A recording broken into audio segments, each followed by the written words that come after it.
And now I would like to introduce Mahak Mithani, valedictorian in class of 2014.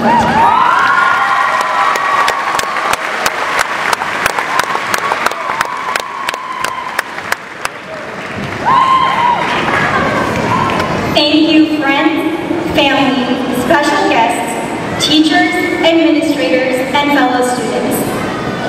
I'd like to begin this speech by being slightly self-indulgent. You see, in 13 years of schooling, my name has been pronounced 324 different ways. Mahak, Mahak, Mohawk, Big Mac, and my personal favorite, Mac.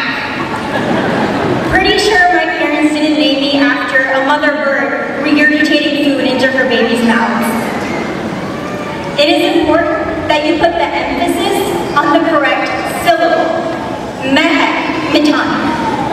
Learn it, repeat it, memorize it. Hopefully, you'll be seeing it a lot in the future.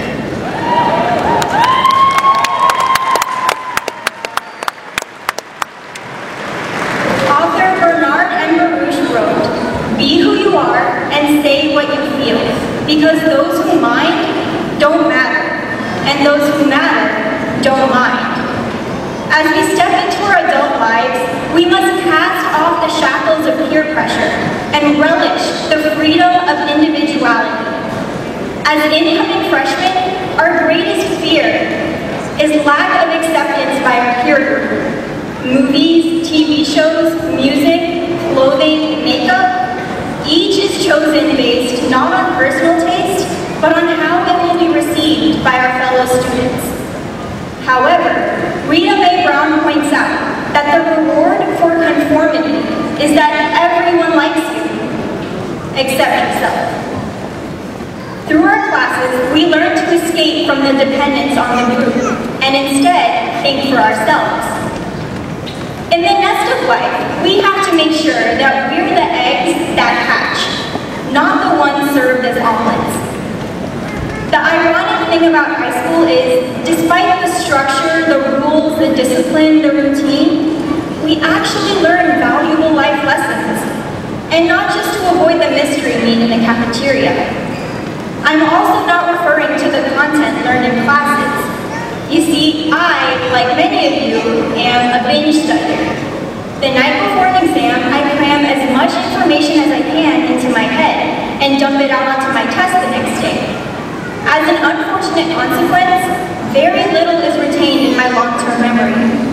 However, though I can no longer recite the unit circle, I can tell you the other things I've learned at George Ranch.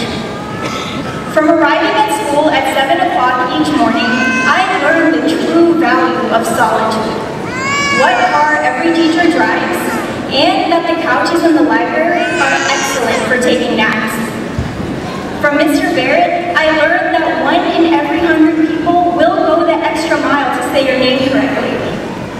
From lunches, I realized that some people will just never learn that a Hot Pocket shouldn't be cooked in a microwave for 10 minutes. Unless you want a chocolate brick filled with magma. From Mr. Matheson, I learned that hard work alone does not necessarily equal success, and that grades truly can drop at the velocity of freefall. From Miss Cooper, I learned to always expect the unexpected, and that the unexpected is usually going to be a test.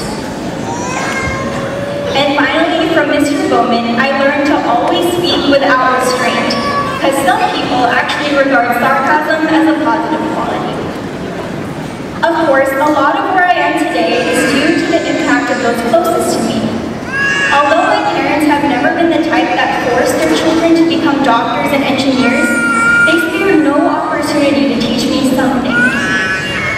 My mom read to me since before I was even born, and taught me how to add and subtract before I was 3 years old. My dad showed me the basics of a computer when I was a toddler, making sure I knew all about the evils of Apple.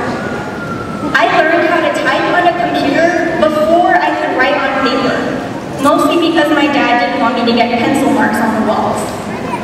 Since I had no idea that a mouse was also an animal until I was 5 years old, it's no wonder I'll be majoring in computer science at Texas A&M this fall.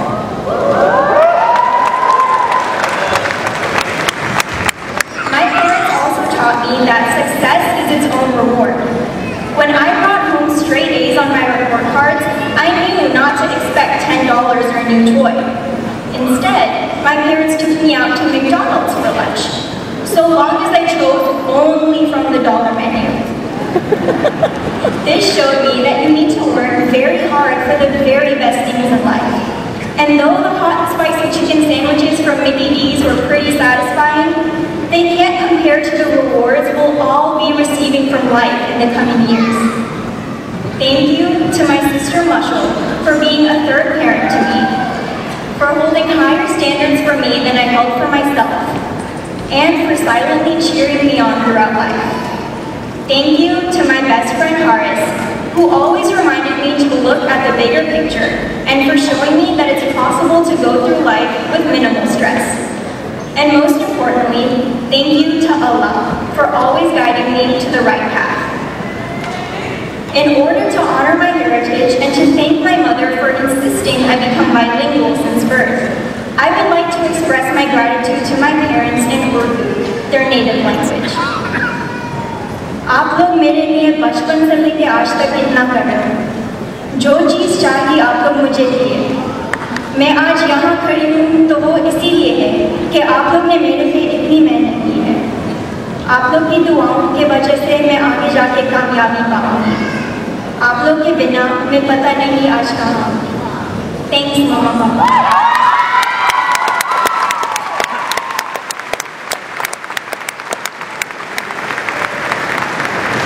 The biggest lesson I've learned in high school is that most of the time, you're on your own. Friends will come and go, and college will separate us from our families. But the only thing that will remain constant in our lives is ourselves. You are the only one truly in your corner. You are your biggest advocate. George Carlin states that somewhere along the way, someone is going to tell you that there's no I in team. What you should tell them is maybe not, but there is an I in independence, individuality, and integrity. As of today, we are no longer merely representatives of an extracurricular or a high school. We are representatives of ourselves. As we walk across the stage, we begin to create ourselves, free from restrictions. And we have to make sure that we become the people that we want to be. As author John C. Maxwell said, the greatest day in your life and mine is the day we take total responsibility for our attitudes. That is the day we truly grow up. Make today that day. Congratulations, class of 2014, the first true graduating class of George Ranch High School.